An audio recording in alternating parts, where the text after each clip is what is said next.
और चाहे दिन हो या रात हो, आंदोलन करने का मास्टर हूं।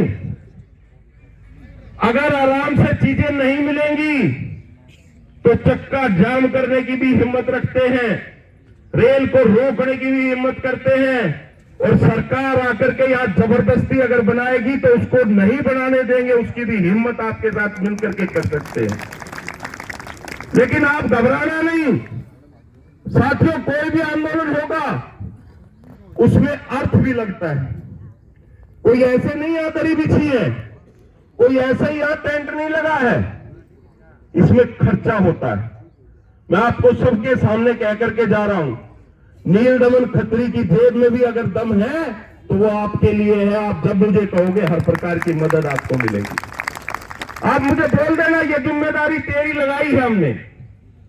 आप मुझे बोल देना रात को 12 बजे आ जाएंगे वो और जबरदस्ती करेंगे, मैं यहां आऊंगा। मेरे को पता है, मुझे इस बात की जानकारी है, जब हम रेल रोक देते हैं ना तो पूरा देश जाम होता है। जब जीटी रोड रोकते हैं तो पूरा देश जाम हो जाता है। तब ऊपर से फोन आते हैं, भाई साहब उठ लो आप, भाई साहब उठ लो, आपका काम करवा देंगे। मैंने रेल के ऊपर बैठ करके रिटर्न में ले रखा है एक बच्चे की, यही ओलंबी मेट्रो बिहार के बच्चे की हत्या कर दी गई थी और रेल के नीचे डाल दिया गया था और दुर्घटना दिखाई गई थी। ये बात 15 साल पहले की बता रहा हूं। मैंने जब रेल को रोका तो मेरे पास पुलिस कमिश्नर का फोन आ गया कि हम मर्डर का केस दर्ज कर रहे हैं, मर्डर का केस दर्ज कर रहे हैं, और वो पकड़े गए। आज वो जेल के अंदर जिन्होंने उस बच्चे को मारा था। लेकिन हम धोखे में आने वाले लोग नहीं है। हमें पूरा विश्वास है, हमें परम पिता परमात्मा पे पूरा विश्वास है, भगवान हमारे साथ खड़ा है और हमें न्याय मिलेगा। अगर हमें इस प्रकार न्याय मिल गया तो ठीक है, नहीं तो साथियों आज यहां लग रहा है मुझे 300 लोग 400 लोग होंगे, तो ये 3000 भी हो सकते हैं और ये 30,000 भी हो सकते हैं। मैं सरकार को ये चेतावनी देना चाहता हूं। तो ये विश्वास दिलाने के लिए मैं आया था।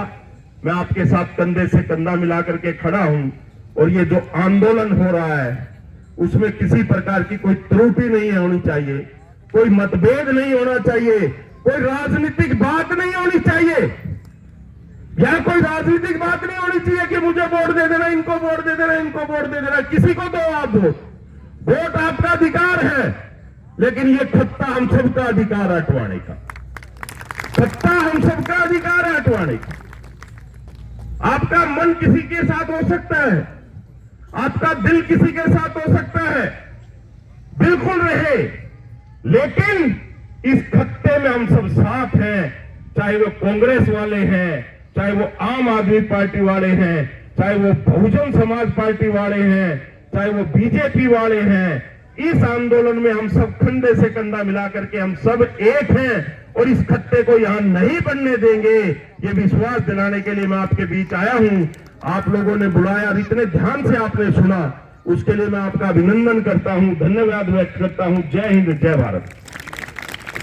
बहुत बहुत धन्यवाद नील दमन खत्री जी, आपने अपना कीमती समय दिया, उसके लिए हमारा पूरा देहात आपका ऋणी रहेगा और आशा करते हैं आप यूं ही हमारा मार्गदर्शन करते रहेंगे। एक बार जोरदार तालियों से नील दमन खत्री जी का धन्यवाद करेंगे जो अपना कीमती समय देकर ये हमारे बीच पहुंचे हैं। और हमारे बीच में बताना चाहता हूं अरुणा बहन जी भी आ चुकी है, कृपया जोरदार तालियों से उनका स्वागत करेंगे अरुणा बहन जी का। जो और आशा करता हूँ हमारे ग्रामवासी जितने भी है भाई, अतिथिगण जो भी आ रहे हैं उनको आदर सत्कार करके बिठाए और सभी एकत्रित हो जाए और नीचे बैठ जाए। जितने भी खड़े हैं सब नीचे बैठ जाए, सब नीचे बैठ जाए। एक बार सबसे आशा करता हूँ दरियों पर बैठ जाए, सभी से आग्रह है। और माननीय जितने भी हमारे क्षेत्र के हमारे बीच में श्री राजेंद्र सिंघल जी राष्ट्रीय समाज सेवक पधार चुके हैं, उनके सम्मान में एक जोरदार तालियों के साथ उनका सम्मान करेंगे। और हमारे बीच में एक जुझारू भाई नरेंद्र भारद्वाज बागनेर से और प्रदीप ठोलेदार नरेला से वो भी पधार चुके हैं, उनका भी हम सम्मान के रूप में तालियों से स्वागत करते हैं। और इनके साथ हमारे योगेंद्र दहिया जी फेडरेशन ऑफ नरेला, जो एक बहुत अहम भूमिका समाज में रखते हैं और मीडिया वगैरह उनको इनके संपर्क में काफी है, उनका भी हमारे यहाँ इस धरना प्रदर्शन में साथ देने के लिए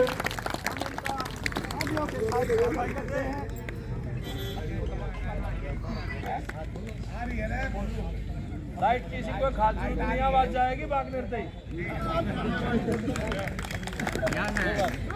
तो नहीं, लाइट आ जाए तो ठीक है, कोई बात नहीं। साथियों, बहुत ही गंभीर विषय पे हम सब यहाँ एकत्रित हुए हैं और अगर चुपचाप होके ध्यानपूर्वक आप मेरी आवाज को सुनेंगे तो मेरी आवाज बहुत दूर तक जाएगी। हमारे बीच में पूर्व विधायक माननीय नीलदमन खत्री जी मौजूद हैं, जिन्होंने अभी थोड़ी देर पहले आप सबके सामने अपने विचार और अपना सहयोग प्रस्तुत किया। हम नीलदमन खत्री जी का हार्दिक धन्यवाद करते हैं और स्वागत करते हैं हमारे बीच में। हेलो,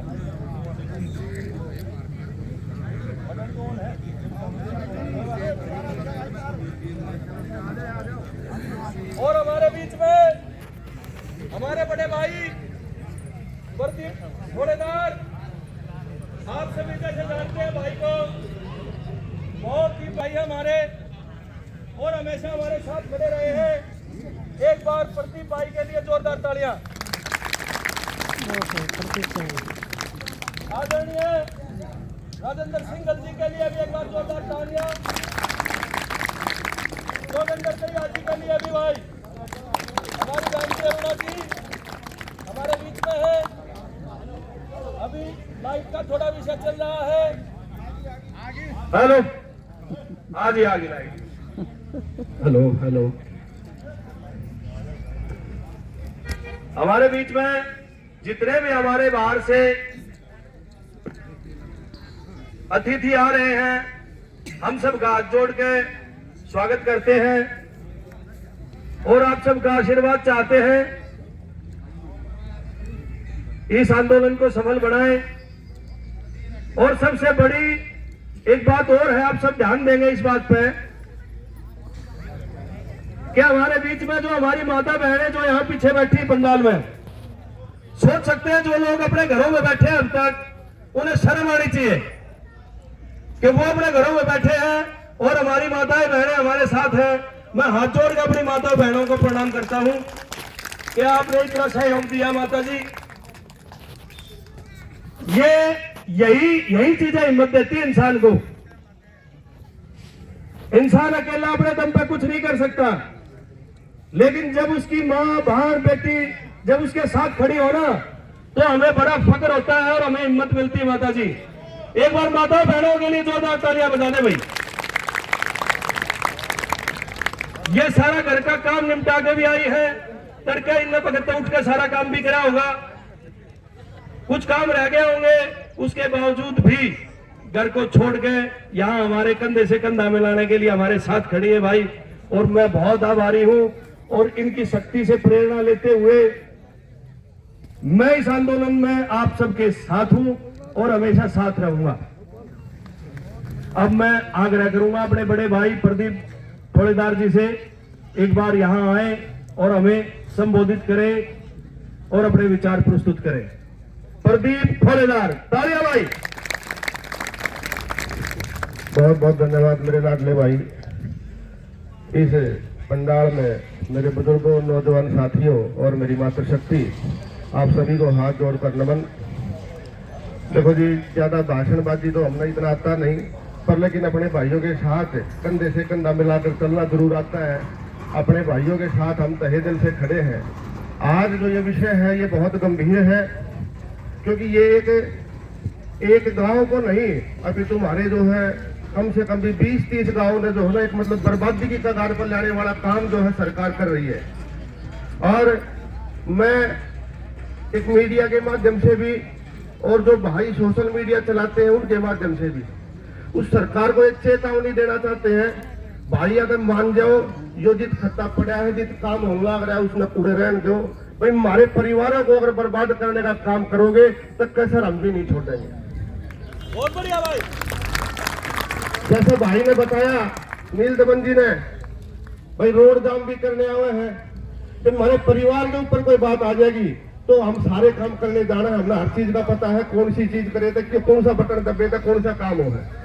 तो ये मैं दिल्ली सरकार से भी जो है ना ये आग्रह करना चाहूंगा, भाई दिल्ली सरकार के जो बड़े नुमाइंदे हैं वो इस खत्ते में जहां है वहीं रहने दो। और मैं अपने ये जो भाई बैठे हैं, बुजुर्ग बैठे हैं, भाई नील दमन जी के आग्रह के अनुसार, ये आज एक मोबाइल का वैसे तो दुष्प्रयोग बहुत ज्यादा है, पर लेकिन मोबाइल का एक फायदा भी बहुत बढ़िया है। जितने मेरे नौजवान भाई बैठे हैं ये सारे इस बात में समझेंगे।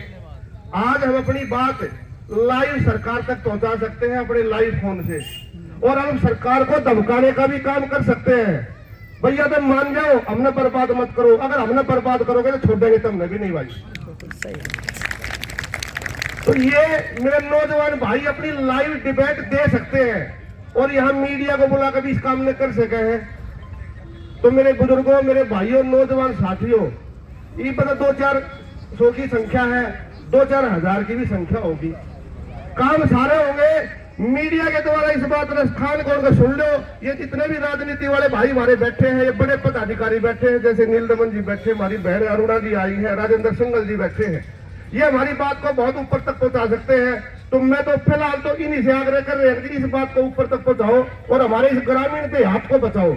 हम पहले आपसे आग्रह कर रहे हैं, अगर यह बात आपके सर से ऊपर हो जाए तो हमारे को बता दो, नहीं हम भी करना जाना है।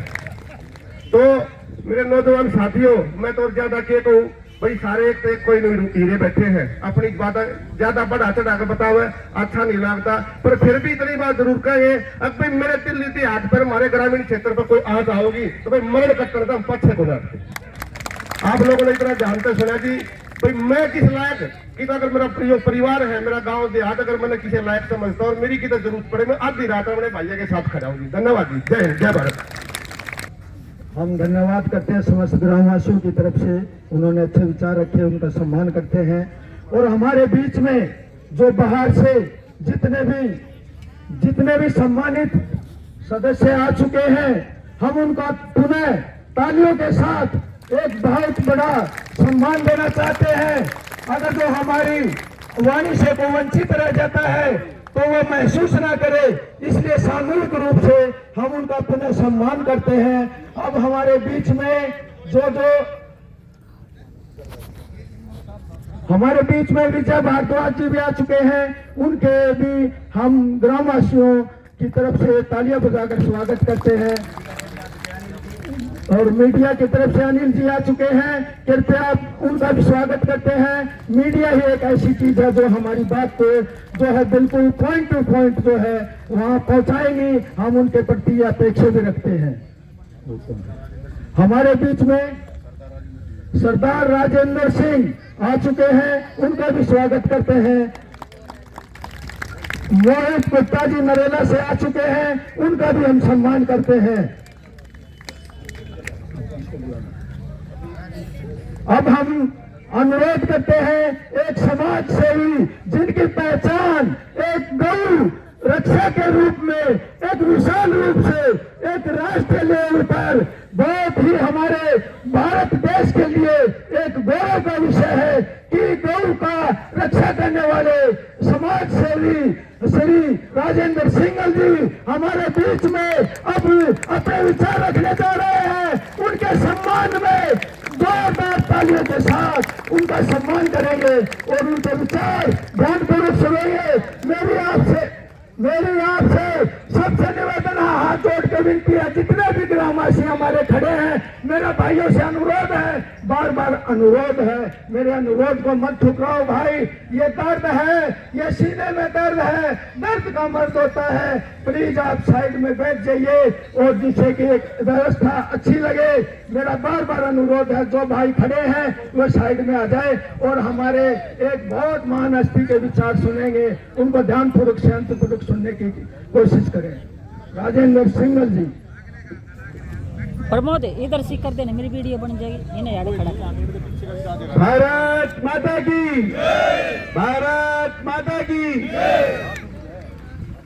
आदरणीय भाइयों बहनों, माताओं और नौजवान साथियों, जो है ये बड़े कि हमारा जो देहात है उसी में इनको बूचड़ खाना सूझता है, उसी में इनको कूड़ा घर सूझता है।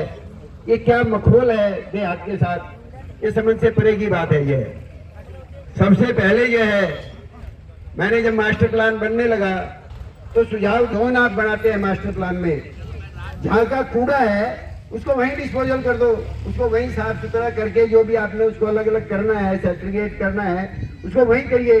जैसे सनोट गांव है भाई, सनोट गांव का जो कूड़ा है वो सनोट संभालेगा, घोगा का कूड़ा घोगा संभालेगा, नरले का कूड़ा नरेला संभालेगा, पूर्वी दिल्ली का कूड़ा पूर्वी दिल्ली संभालेगी, दक्षिणी दिल्ली का कूड़ा दक्षिणी दिल्ली संभालेगी, नई दिल्ली का कूड़ा नई दिल्ली संभालेगी। नई दिल्ली का कूड़ा सनोट में आके डालने की क्या जरूरत है? जिसका जहाँ कूड़ा है वो वही अपना समझावे, उसको संभाला जाए। इसी तरह गंदा पानी संभाला अपना, जो गंदा पानी सारा इकट्ठा